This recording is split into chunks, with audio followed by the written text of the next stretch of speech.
Hey friends, it's Simon Hurley and welcome back to another video. Today we are doing a reaction video where I sit down and react to card making videos and then try to recreate them on my own. Today we are doing a 5-minute crafts YouTube video.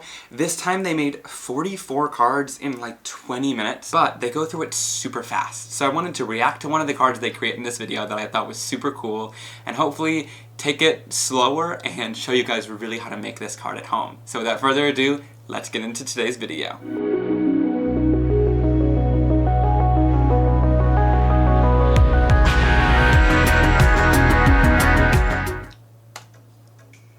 Alright, so they grab a piece of paper, fold it in fourths. I told you this goes fast. Then they cut it there, and then fold it down into kind of an arrow shape. And I think... yeah, so this will create kind of like a little mechanism for the card. And then they added some sentiments to make it kind of a Valentine.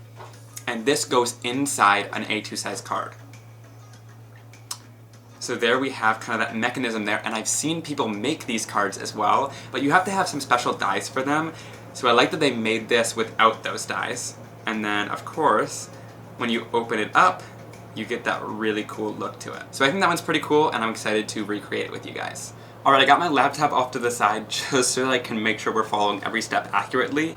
They started off with what looks like to be an 8.5 by 11 sheet of cardstock, but cut into a square.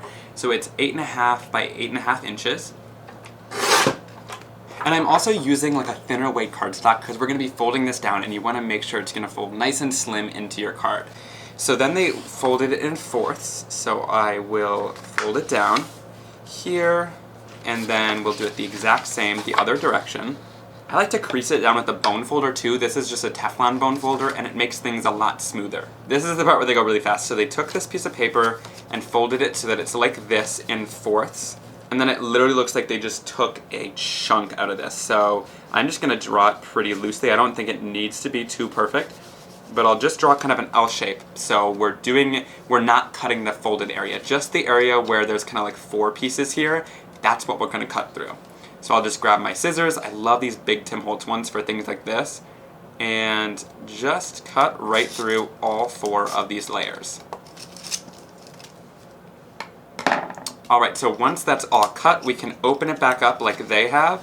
And you should have kind of like an X. Alright, now I folded this down, and then they say to like fold these in like this. So it's going to create kind of an arrow size shape. So I'll do that. And once you have those, we're going to unfold them and then open this side up.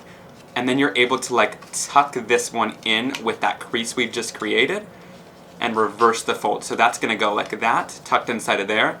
And we'll repeat the same thing on this side. So open it up a little bit and then you can kind of tuck it inside and fold it down. Alright, so once that's done, when we open this up, you'll have something that looks a little bit like this, and it kind of creates this fun little mechanism. Alright, so I've got a card base now, and to adhere this down onto the card, I'm going to use a little bit of score tape. This stuff is a little bit stronger than a tape runner, so it's going to hold a little bit better when you're kind of opening and closing the card and putting it through all of that stress and pressure. Alright, so I peeled the tape off of one side here, and I'm going to kind of fold the card in on this side to adhere it down. And then once that's all lined up, we can take the other side, peel our backing tape off, and once that's all done, we will flip it and fold it in on this side the exact same way. So that'll just make sure that it's nice and adhered the exact way the card wants to lay down. And there we go, we have our little mechanism in there, and now we'll create the piece for the inside piece right here.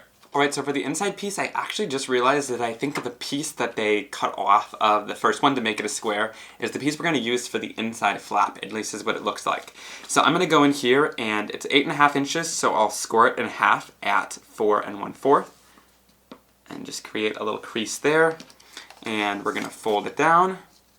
And then we'll do another at 2 1/8 inches on either side, and this, we're going to fold the opposite direction. So this was out, and we're going to fold this one the other way.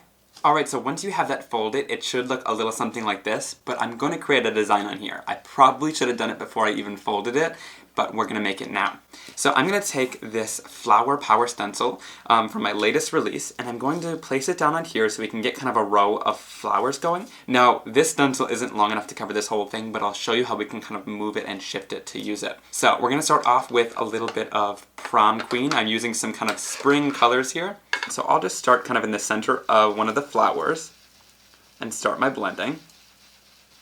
And I want to create kind of the rows of flowers how they are with the colors kind of in the flowers, and then some green tones where the leaves would be. Then we'll go in with a little bit of Guppy on this one here, and that's going to just look great next to that pink tone. Now for the leaves, I want the color to be a little bit softer, so I'm going in with Overzealous and a blending brush instead of a foam tool. And I'll just go in here and kind of softly blend that green at the bottom here.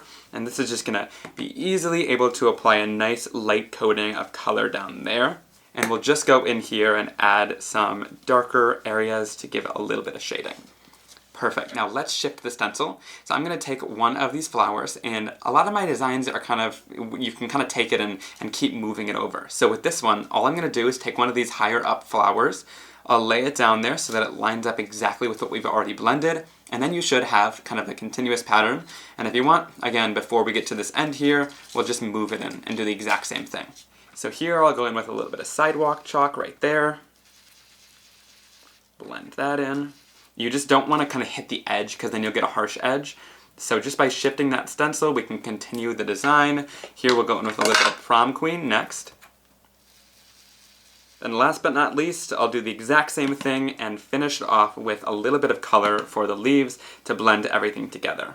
Alright, so there we've created a really easy row of flowers on here, and you can take the same principle of taking the design and carrying it across a long thing for slimline cards and stuff like that too. Alright, now I'm going to adhere it down, so I'm going to take some adhesive and add it to one side up here, and then I'll take some more score tape and add it to the opposing side. So down on this end, I'll add a little bit more score tape there. Then remove the backing and we can line it up. So I'm just going to take this, line it up with this section, and then press it down.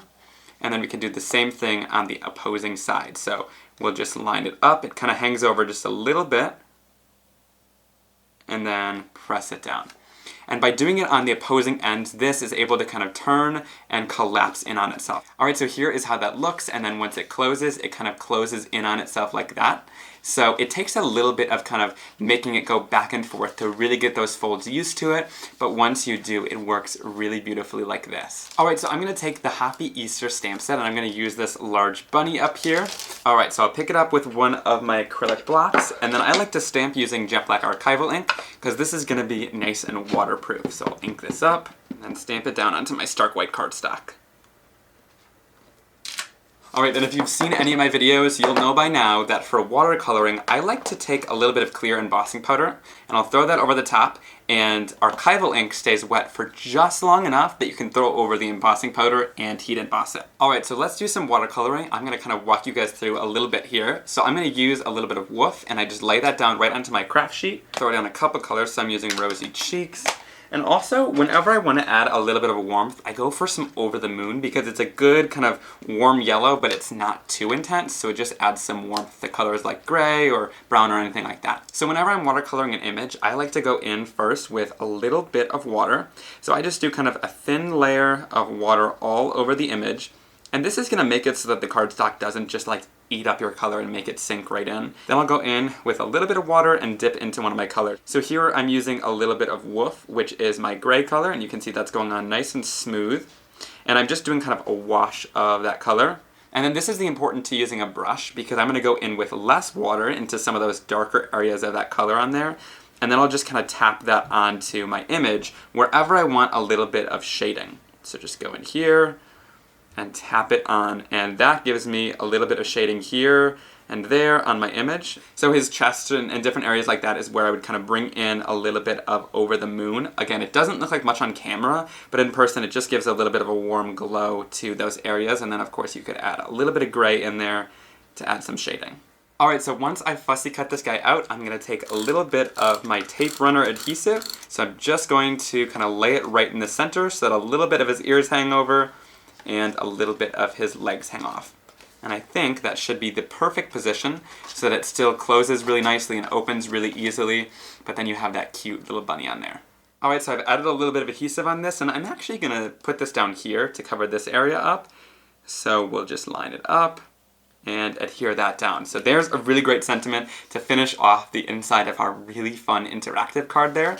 And then let's close this off and finish off the front. For the front of my card, I want to do a fun emboss resist technique. So I'm going to take this egg hunt background stamp and we're going to do a little bit of embossing.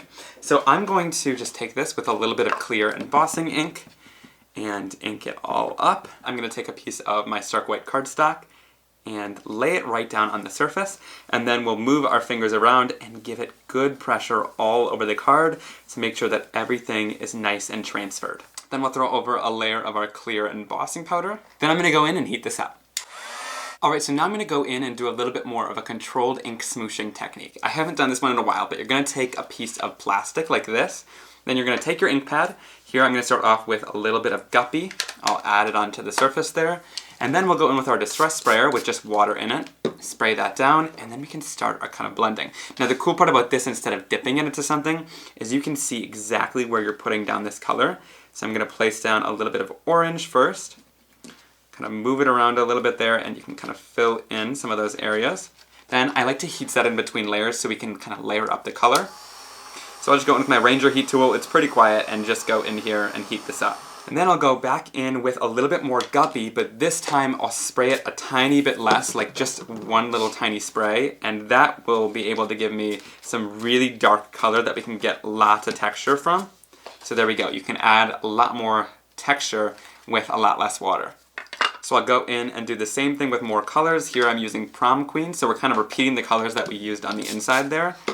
We'll add some water down, then we'll kind of smoosh it down onto the surface, and here I'm going to add this color down and kind of overlap it a little bit with guppy because it's going to blend to create a really cool new color. Then we'll dry in between. Then I added some purple down, and I'll go in here and kind of smoosh this onto the surface. Move it around a little bit, get those colors blending again.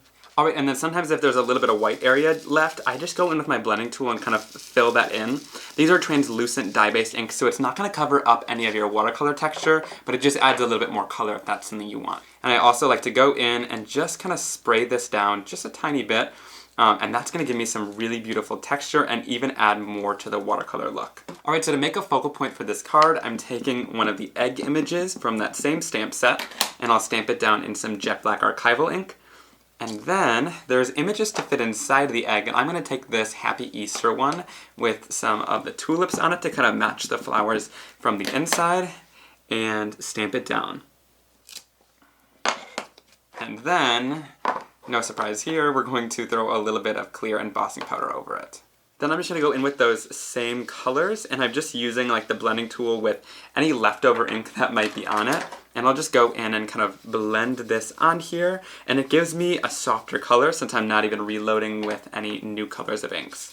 So I am super happy with how this turned out. Here is the outside with that little egg as the focal point, and then when you open it up, you have that really awesome interactive card. And honestly, I didn't know that this kind of card was possible without dies, so I'm super excited with how it turned out. I turned on that video and I didn't know how the card would come out, but I am pleasantly surprised. And hopefully those instructions made it a little bit easier for you guys to follow along at home. Alright guys, I hope you really enjoyed that as much as I enjoyed creating this card with all of you. If you did, please give it a big thumbs up, and be sure to hit that subscribe button down below so you never miss another video like this one from me. Alright guys, I'll see you very soon. Have a great day. Bye!